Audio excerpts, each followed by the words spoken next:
Bonjour, everyone. Hi, this is Neshi Lilkatz. Welcome to Star Nations Organization's main fan page and to today's card draw information. It's Saturday. Yay, Saturday, June 16th. We've had a lot of rain. We had multiple thunderstorms roll through since late last night. I shouldn't say late. Let me backtrack, because it was around 7 when the first one came through, and it was, one after another until, I don't know, probably the wee hours of the morning. And so, it smells really great out. You know what it's like after a thunderstorm, and what it smells like, what the air feels like. Yeah, that's what we have this morning. It's great. Good morning, Jill. Good morning, Mary. So glad you're here with me on a Saturday morning. Have your beverage with you, and so we can dive into the spiritual conversation, right? I was doing the card draw this morning. I have to say, good morning, Elise. I have to say that this morning was kind of complete opposite of what it was yesterday on Friday. It was more of a laid back kind of morning. Felt more like Sunday morning, actually, kind of energy. I even had time to make pancakes. I haven't made pancakes in a long time. Paul taps our maple trees, and so we make our own maple syrup, and it is the best syrup. So we actually had time for that, and yeah. So it's been a good morning. Good morning. Good morning, Marianne. So good that you're with us too. I'm so glad you're here, Mary. And Jill. Yeah, you got to make your drink. Okay, go for it.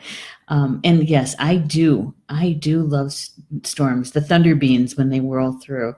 Because I don't know, there's you either love them or they frighten you, right? And I happen to fall into the I love them group. Yep. My clan, my totem, my dotem, my clan is the Thunders.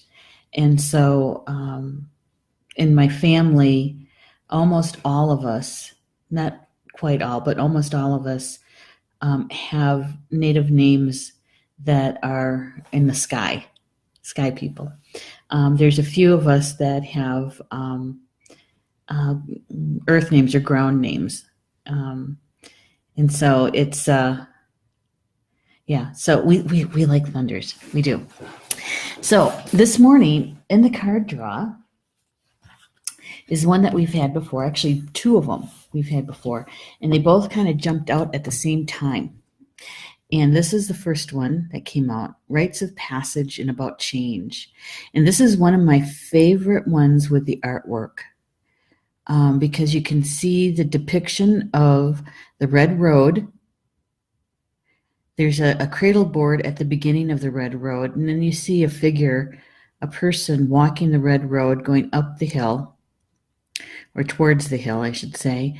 And then in the distance, you see a scaffolding where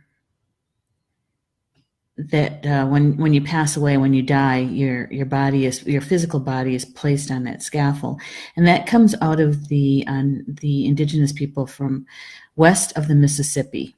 Okay, and you can see that there's a body on top of the scaffolding with, it looks like smoke. That's spirit coming out of the body. And then further on up the hill, up the mountain, you see how the road changes color. It becomes blue, the blue road of spirit. Yeah. And I believe this is coming out of the Seneca belief as well. So this is one of my favorite cards. Maybe that's why. Maybe that's why. And let's see. Hi, Matos. I'm so glad you're here with us, Mato. Good morning to you. Elisa's saying, I have a DVD that I listen to help me sleep. I used to do the same thing. I did. I had actually a playlist a playlist of certain music, not necessarily lyrics, music with lyrics, but more instrumental kind of sounds. Yeah. And good morning, Mary Anderson Fry. I always have to say your full name. I don't know why. It feels good. Sounds good. Kind of rolls off the tongue, right? Good morning. And Elise is saying CD, not DVD. Right. Right. And they also have those sound machines too, where you can have the ocean or the thunderstorm, tree frogs, that kind of thing. And I have one of those too, because sometimes I have trouble falling asleep. It's once I'm asleep, I'm good to go. It's the falling asleep. And it could take me quite a while. So yeah, I used to have a CD. Then I went to downloaded music on my iPod. And then I don't even have it. Well, I have my iPod, but I don't use it very often. Now I have my phone, so I have things on my phone to help me. And my husband bought me a sound machine years ago, and I haven't used it lately. I haven't used it in probably a year or more, because I started taking either valerian or melatonin. And so it just helps me to fall asleep. And that's what I need. Because like I said, once I'm asleep, I'm asleep. It's always been that way, though, ever since I was a kid. My mom used to tell me, well, just read a little bit until you get tired. Well, that never happened. I was so engrossed in the book, I would be reading until the wee hours of the morning and try to get up and go to school. Yikes. So I don't necessarily use reading to fall asleep. No, that doesn't work for me. So anyway, let's do the Rites of Passage. It's about change. We've had this card before from Jamie Sams from the Sacred Path deck. And the change, good morning, Nicole. The change is about, Jamie Sams writes about how from the time that we come into the physical world, into the physical body, for our spirit, that's a change. Because we go from being pure energy, right, into experiencing life through a physical body change. And then as you mature, your physical maturation, you have change all the way along the way. You go from baby to toddler, to at your childhood, and then into adolescence. And then once you hit adolescence, it's like you have all of these big changes. You have puberty, and your body changes chemically. It changes. And then you go into young adulthood, and there again, we have more changes because you're maturing, and you're usually, have graduated from high school, going into college, possibly, or tech school, or getting married. All of those are initiations, rites of passage. And then you start to have your own children, possibly, whether or not you get married, or if you have a life partner, or so your life changes, and you go through those rites of passage all along the way until you get to the as she calls it, the death rites. And then our change, that rite of passage, is that we've concluded our physical life here, and we move back into spirit, right? And so that's that final change, going back into spirit. And so how do we see that that energy flow in modern day today by getting this card, right? How does it affect the energy for today? Because my intention when I draw the cards is, what is the most important energy that we need to know for today for the highest good? And this is one of the cards that came out in conjunction with the Sundance card, which is self-sacrifice. So we're going to talk about that in just a second. But so these two cards come together. And so what does that mean for today? That's the big question, right? Oh, Elisa's saying we have insane whippoorwill sometimes, have to listen to something else. You know what? I have to say, we used to have whippoorwills up here. I haven't heard one in, gosh, it's got to be at least 20 years. At least. Because when I was a kid, we used to hear them all the time, the whippoorwill. But I'm not sure why we don't hear them anymore, or at least I don't hear them. Of course, that brings back memories, Elise. When I was a kid, and the whippoorwill, you could hear them in a distance, right? And the closer they came to your house, the old ones, the elders, what they would say is that, oh, that must be so and so practicing. Yeah. So they were talking about someone who is doing shape shifting, possibly practicing bad medicine.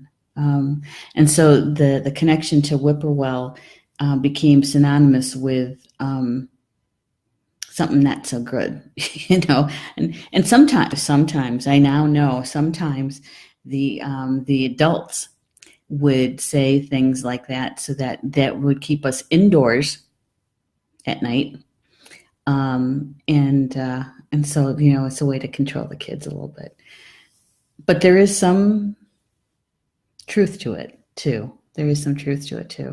There's lots of stories around that, which, you know, maybe we'll cover that in the academy when we do the mini classes there, because that's kind of a deep subject, and we're going to be covering the cards this morning.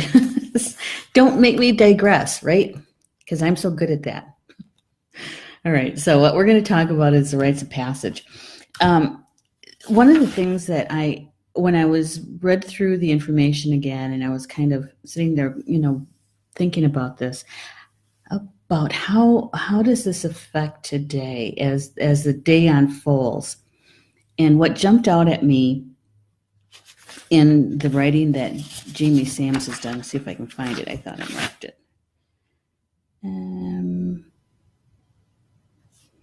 Well, she talks about the final rites of passage is ensured safe and speedy transition into the spirit world. She says that Native Americans feel upon returning to the ancestors after having successfully completed their earth walk, every type of rite of passage marks a major change in the way Native Americans view the life path. That each life cycle adds to the wisdom and the experience of the tribe as a whole. So whatever initiations we individually go through, you know, we affect those around us. And when we talk about our tribe, you know, in the Native sense, that would be not just your immediate family, not just, you know, the parent and children or the couple. It also means their grandparents, their aunts, their uncles, their cousins. And technically, your cousins are your brothers and sisters. So my mom's sisters are also my mother's. And so their children are my sisters. I think they all had girls, so they're all sisters. Had they had sons, they would have been my brothers too. And so it goes. That's how the family relationship goes, and that would be a clan. And so your initiation, your changes in your life not just only affect you, but it affects your entire clan, your entire family. And then because of those changes and shifts, it also affects your tribe.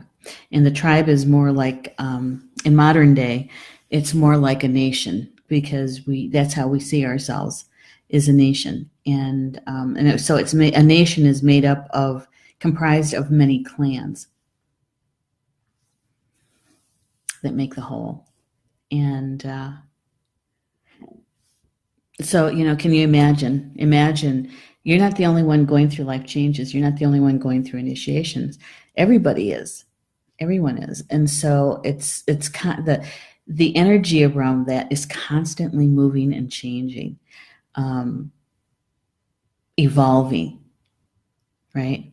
Evolving, moving forward. Energy generally doesn't move backward. It constantly moves forward, changing. That's one of the constants we say, right? One of the constants is that energy is constantly changing, consistently changing, doesn't remain the same. If it becomes static or stuck, it becomes stagnant and unhealthy, and having to find a way to help it move forward. So the change in your life, those initiations, are important. It also shows a healthy life, healthy energy, even though we have life lessons intertwined in all of that. Sometimes, what I'd like to know is how come we choose to have a life lesson that the impactful ones have sometimes a struggle attached to it. Those life lessons, I wish they were all graceful and easy, right? That's what I wish. Because there's so much, sometimes, suffering attached to that life lesson. And usually that suffering is because we brought it on individually, that we have resisted the change. Yeah. So let's see.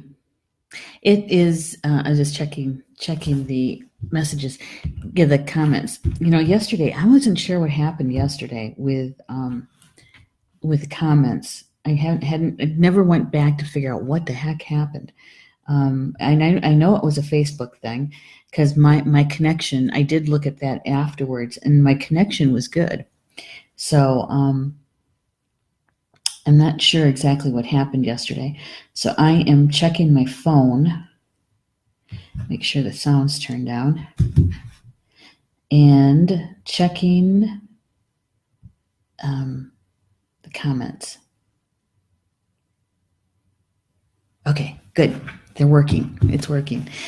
So Jill is saying, we couldn't pay attention otherwise. I wish the same. Elise is saying, not sure I chose knowingly. That is, I say yes to both of those things. Is that when it's subtle, we tend, humans, us two-leggeds, we tend to go, I wonder what that was. We got some curiosity around it. But many times, when it signals that something in our life is going to change, and we happen to like the way it is right now, we tend to look the other way, or we don't see it. If we ignore it, it's going to go away. Or here's one. It must be my imagination. I must be imagining that. Yeah. Don't overthink it. And so, I agree with you, Jill. We don't usually pay attention. For whatever reason we choose, and there's many, many reasons why we wouldn't decide to pay attention to those subtle nuances that come our way, right? Until the nudging and the synchronicities and saying, this is what you have to do. You have to pay attention to this. This is what the change that it's occurring, until they keep bringing it back around, until finally You can't ignore it anymore. You can't decide not to see it because it is causing a lot. Sometimes it causes havoc in your life, and you can't ignore it anymore. Yeah, I think you're absolutely right. And Elise, not to choose it knowingly. I believe that there's a part of us that chooses knowingly. We might not have it meant in our mental mind, in our conscious mind, but there's a part of us that does know and does choose that, because our soul is the one who's really leading the way here. We might think it's our mental mind. That's pun intended. We might actually believe that, but truly it's our spirit, it's our soul who's having this physical experience. Yeah. And so, we have the soul contract. So our soul is constantly, that part of us, because it's not separate from us. That part of us is lining things up and saying, okay, this part's done. We're finished with this. We graduated from that. We've got our high school degree. We have our 2-year degree. We accomplished that piece. Now we have to move on to the next one, that our soul has already laid out. And so I believe it's that conscious part of us, that mental mind, that that does the resisting. Yeah. And then it's all interconnected, right? It's all interconnected. So if your mind is resisting, then your solar plexus, your will, kind of enters the picture, and sometimes that's when we dig our heels in, right? Or we put the stop on it, and I'm not doing that. I'm not going to do that. And that might last for a little while, and then we find ourselves immersed in another piece of it that sometimes forces the change. Yeah, as I quick memories flight through my mind from 2017.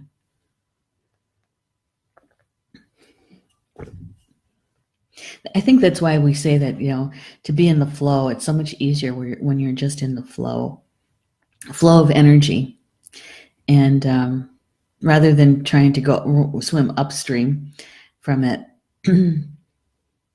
Yeah, or trying to get to the beach. You're trying to swim across the current. That's even harder sometimes.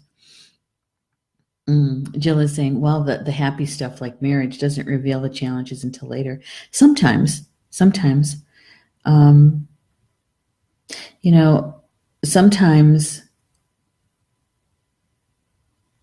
we actually, there's a part of us that actually notices something, before you even say the vows, before you get into that soul contract with that other person, is that you notice something and you decide not to pay attention to it, or not to raise the subject, right?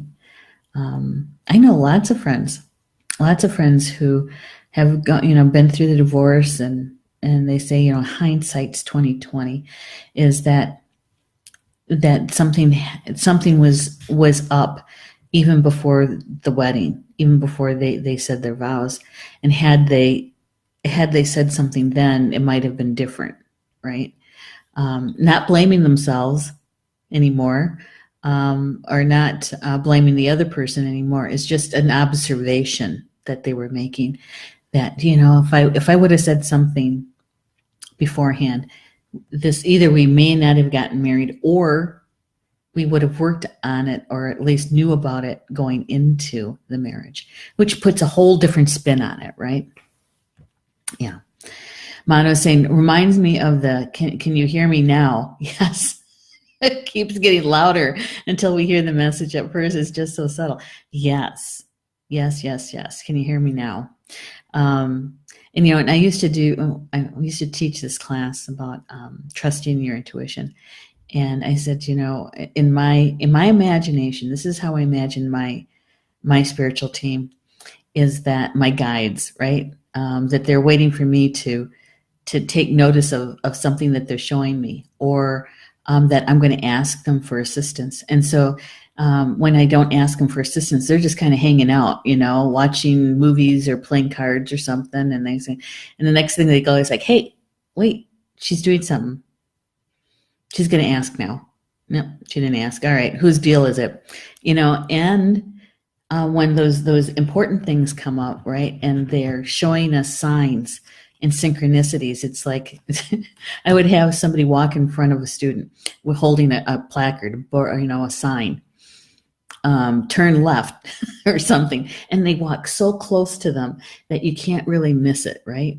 Until you say, oh no, what was that? Oh, it must have been my imagination. And kind of playing it out that way. And people are going, light bulbs are going on. Oh God, that's exactly how, and then we get the big one, right? The big message.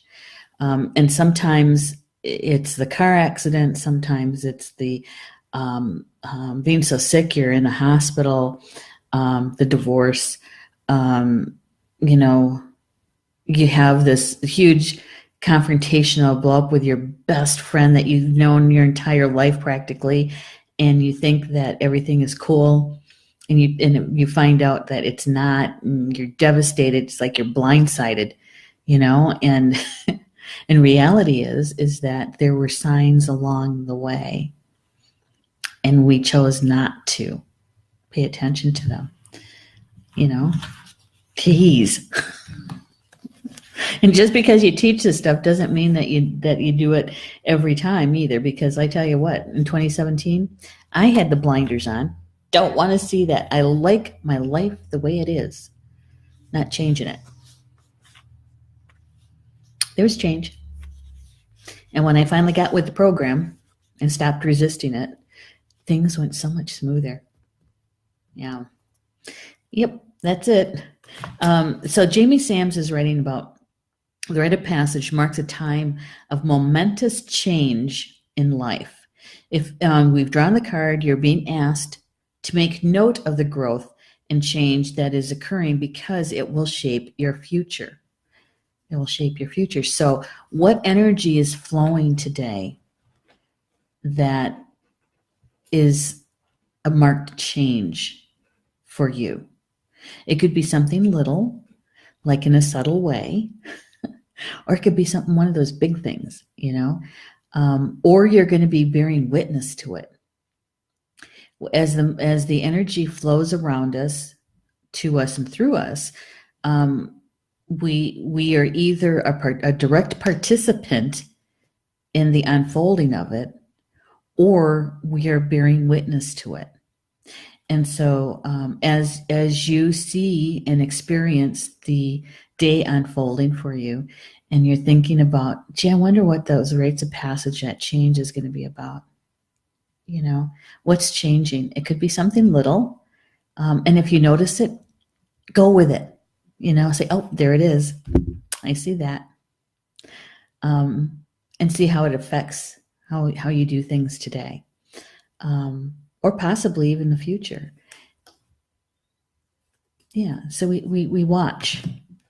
We're aware of how the energy is flowing. And so the Rites of Passage card, Jamie Sams writes, the change of many winters marks the cycles of the wheel. The lines across my ancient face show all that I can feel. The nature of my passage remains a mystery, for in my heart of hearts, I hold my destiny. When I was but an infant in the beginning of time, I marveled at the wonder of discoveries I did find. Now that I am ancient, I have learned once again that the weight of every winter brings discovery like a friend. She's a good poet, that Jamie Sams. So change. How is that going to happen for us, huh? All right. Whoops, I'm behind. in the chat room stuff. I got to scroll up just a little bit. Bill is saying, it is an interesting card to be viewed as what does this mean for me today? It does seem to show a constant movement onward rather than reflecting present moment. Yes, you're right. Forward movement. Hi, Stephanie. Stephanie's with us too. She just joined. And Elise is agreeing with Jill. And it says, Elise is saying, you're the most real person I know. I love this non-show. Well, you know what? Part of that is just who I am, Elise, because that being a triple Sagittarian, I've been like this since I was a kid because it takes too much energy to do it otherwise. There's something about, I'd rather see the truth in something, even though I might not like it.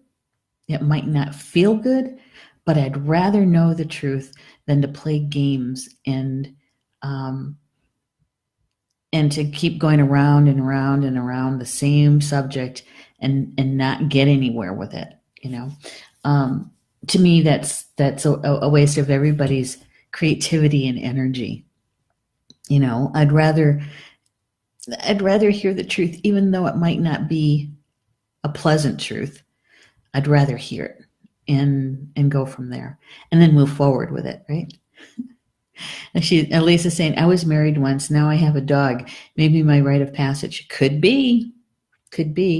Depends on what you learned. What lessons did you take away from that marriage? It depends, you know? Because we're all going through it. We're all going through some sort of rite of passage, some sort of change. Not one of us get a pass on it. No. Now, some people, because they might be better at accepting the subtleness of it and looking at the subtle energies as they come to them, and showing them the change that's possible, and they say, okay, let's do it, when it's subtle. And to those of us looking in, bearing witness to it, we think they lead a charmed life. Right? We think that they get it to be so easy. They have it so easy, you know. And then there's those of us who do the resistance thing and get into the willpower struggle and make things a little bit more difficult for ourselves. It's our choice. It's our choice, you know. And I have to say, I was just saying this to Mom the other day, that we really don't know a person's life unless we're practically living it with them. That we don't know what's really going on in their life. We only get to see the surface parts, you know. Sometimes there is a struggle, and they're one of those people that put on that brave face, that smile and say, oh, everything's great, everything's good, you know, it couldn't get much better than this, you know. And they're the ones that are, you know, struggling with friendships, with relationships. They're the ones that say, oh, I like being alone, you know. I chose this path, knowing it was going to be a solitary walk, you know, which could be true, could very well be true. But on the other hand, is it because they're learning about relationships and choosing differently, or things like that? We don't really know. We never know what the other person's story really, really is. You know, that's part of the mystery, isn't it? It's part of the mystery. Elise is saying, can your mom be on your show sometimes? I'd love to know her. You know what, Elise? She used to. We used to do a show called Elder Hour. And she would do a recording. She didn't want to be on live.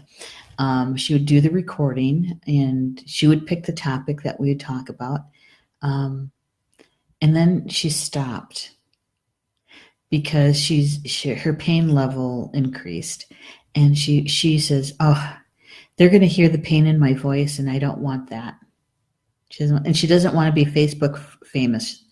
I gave her that saying, because we talk about that, and I was explaining to her what Facebook famous is, and no, she doesn't even want her own a photograph of what she looks like right now.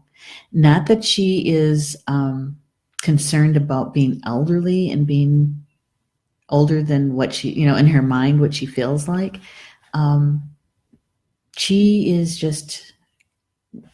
She's withdrawing.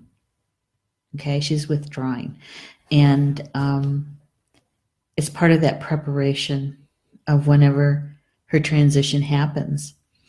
And so to honor that and respect that sometimes is a hard thing to do. And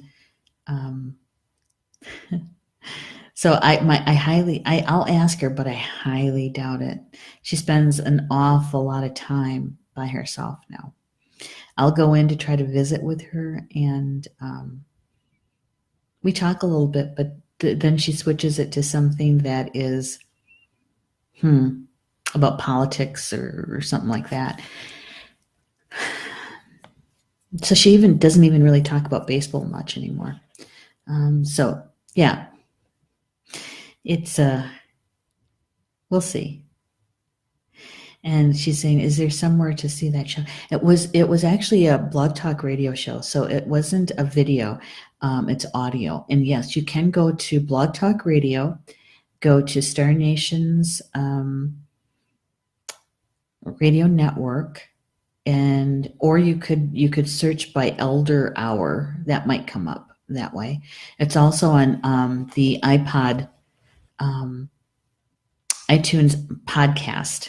You can download it from there too. I want to say that it was like 2013, 14, and maybe part of 15. I think there was like maybe 6 shows, 7 shows, something like that.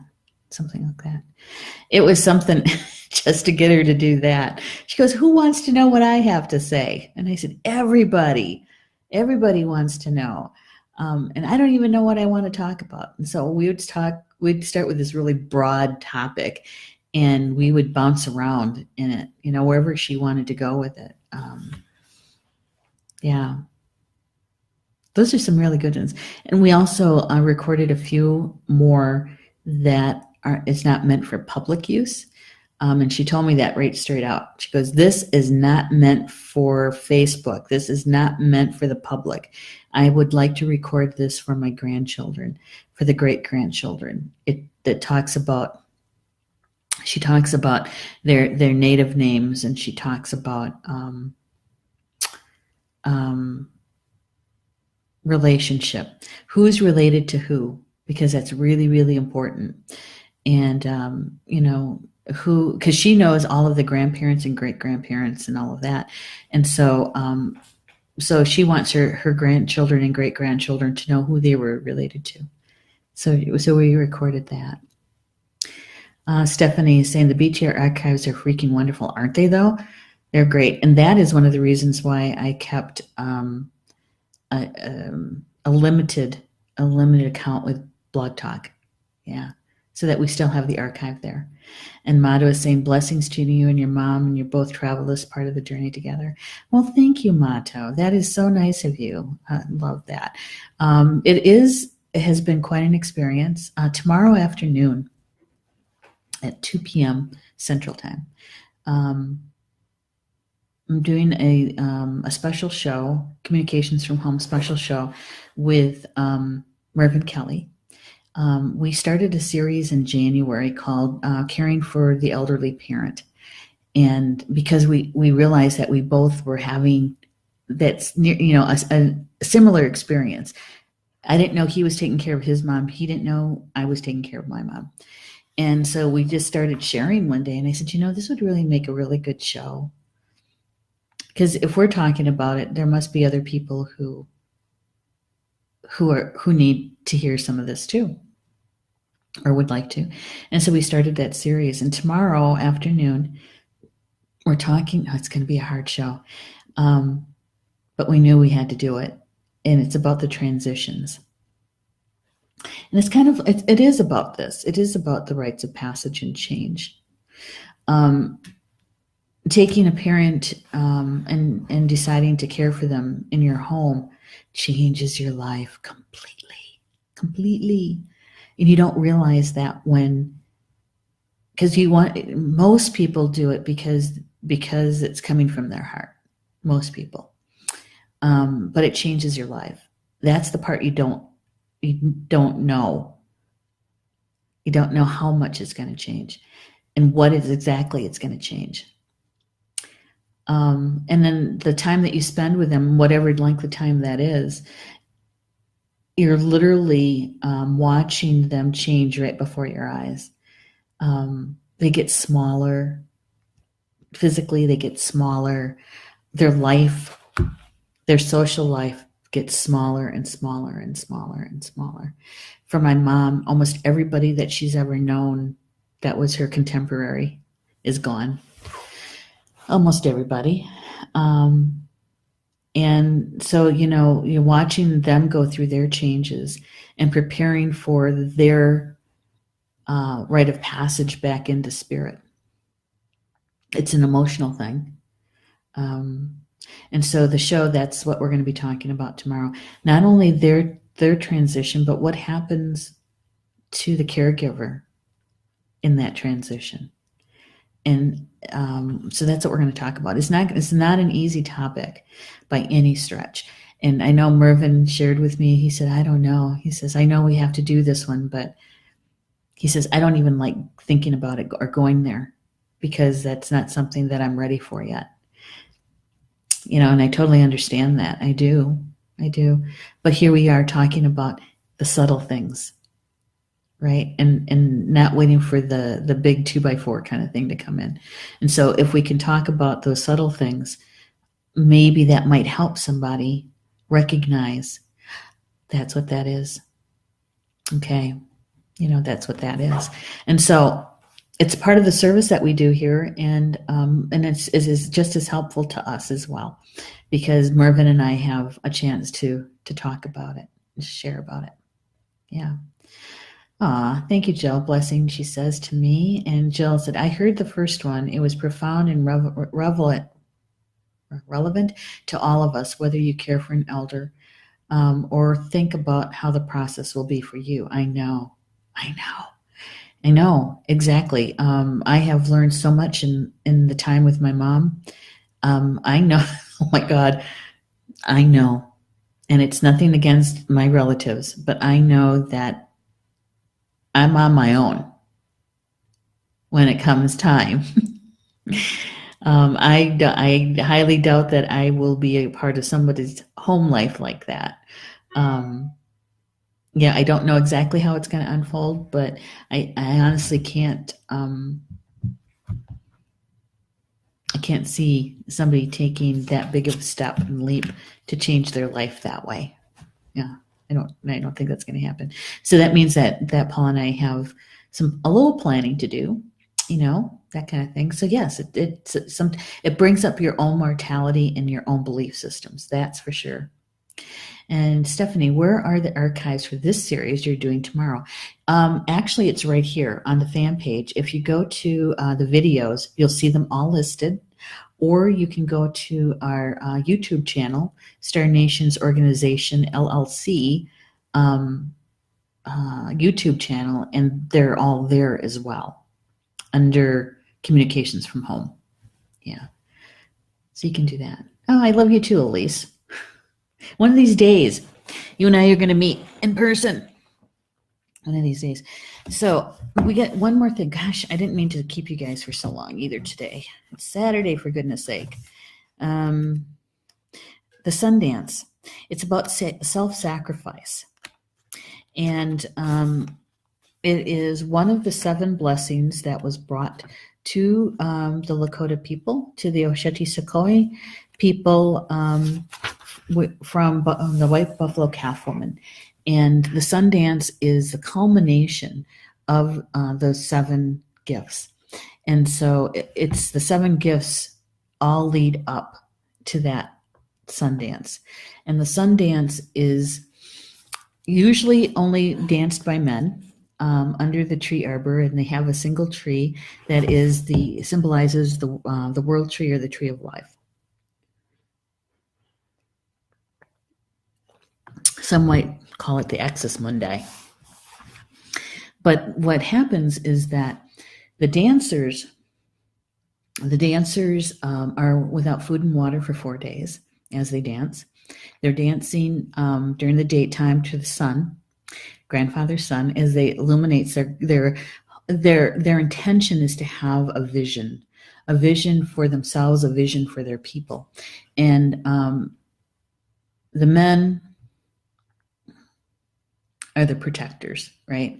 And so it's part of that is their rite of passage to be able to do all of the other 6 blessings that culminates with the Sundance.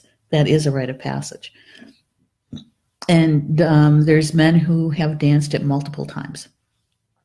And I'm talking like there's only one. There's not. Many of the tribal nations west of the Mississippi all have a Sundance practically. Many, many places you'll hear their Sundance is going to happen. There's certain ones that are very special by the Osheti Sequoia, and those are by invitation only. Okay. And there's others that are even open to the public, so that you can bear witness to it.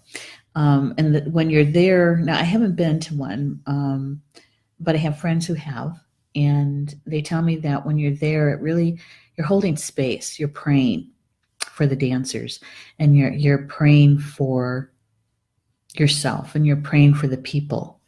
And so it's a very sacred time. And for the Sundance, to be a part of it is a blessing. Jamie Sams writes that each Sundancer looks for a medicine vision in order to know his place in the further growth of the tribe, as well as the tribe's destiny. Okay, and some of that here, this is the Sundance card, and some of that actually is connected to the other card that we drew today, which is the Rites of Passage. And how does that relate to us now, today, modern day, today, to get both those cards? And I believe that this one last sentence that Jamie Sams writes about, I think kind of sums it up. She says, the ancient ritual is considered to be a strong act of love. It teaches us how to walk in balance and let go of the parts of ourselves that are only interested in the personal I. Because the Sundance is for the people. You may be dancing, but you're dancing for your people. You're dancing for the vision for your people, for their future. And so how are the changes happening today? The rites of passage, that change. How is the energy going to show that to you today? Yeah? How are you walking in balance? How are you walking in balance? And what if you let go or willing to let go of to be in balance?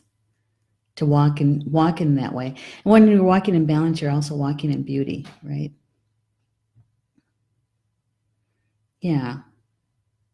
I know it's kind of a profound thought.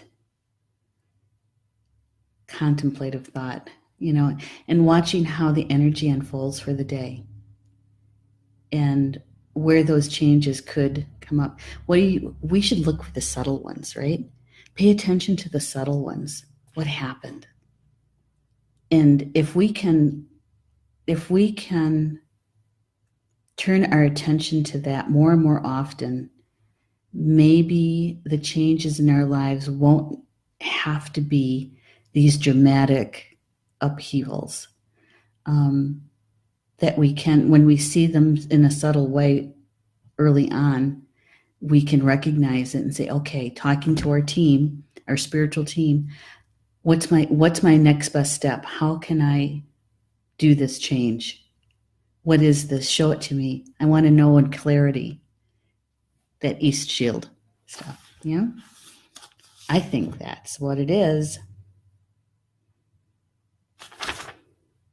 So Jamie Samson is saying that the Sundance card asks us to look at what needs to be sacrificed so that the sacredness of our lives may be restored.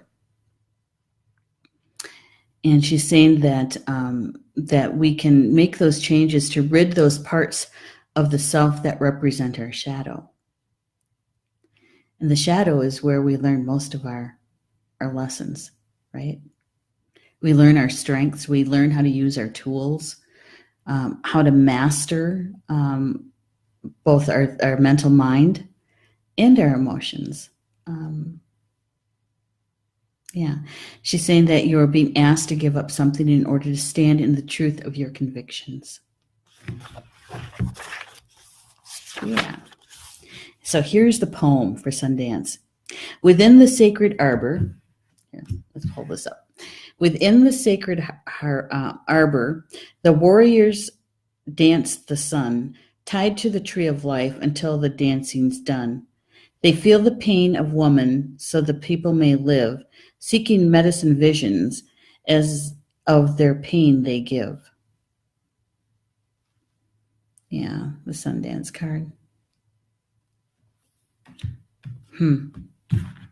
Interesting stuff. I like this. I actually enjoy being with you guys in the morning and sharing about the card draw and what that might mean, and then going on those little tangents. Those are kind of fun. All right, so Stephanie says, thank you, Neshi. You're welcome, Stephanie. And Elise is for sure, and your mom, I'll find a way. Absolutely. And thanks for all you do. It's so appreciated. Thank you, Elise. I appreciate that. And please enjoy the rest of your day this Saturday. And I will see you. Paul is trying to talk me into taking tomorrow off. You know, I haven't said yes or no to that yet. So you might not see me at 10. It might be actually later in the day. I don't know. Or I'll make a compromise with him, and maybe because he said he would take care of mom's breakfast in the morning, and I will sleep until maybe 8 o'clock would be like sleeping late, and then still be here at 10. I might have Sunday hair, no makeup, but at least I'd be here, huh? So, all right, cross your fingers. I'll be back tomorrow at 10. I'll make a compromise with Paul, okay? You guys enjoy the rest of your day, and I'll say Bama Mina, and that's Potawatomi for until we see each other again. Have a good day.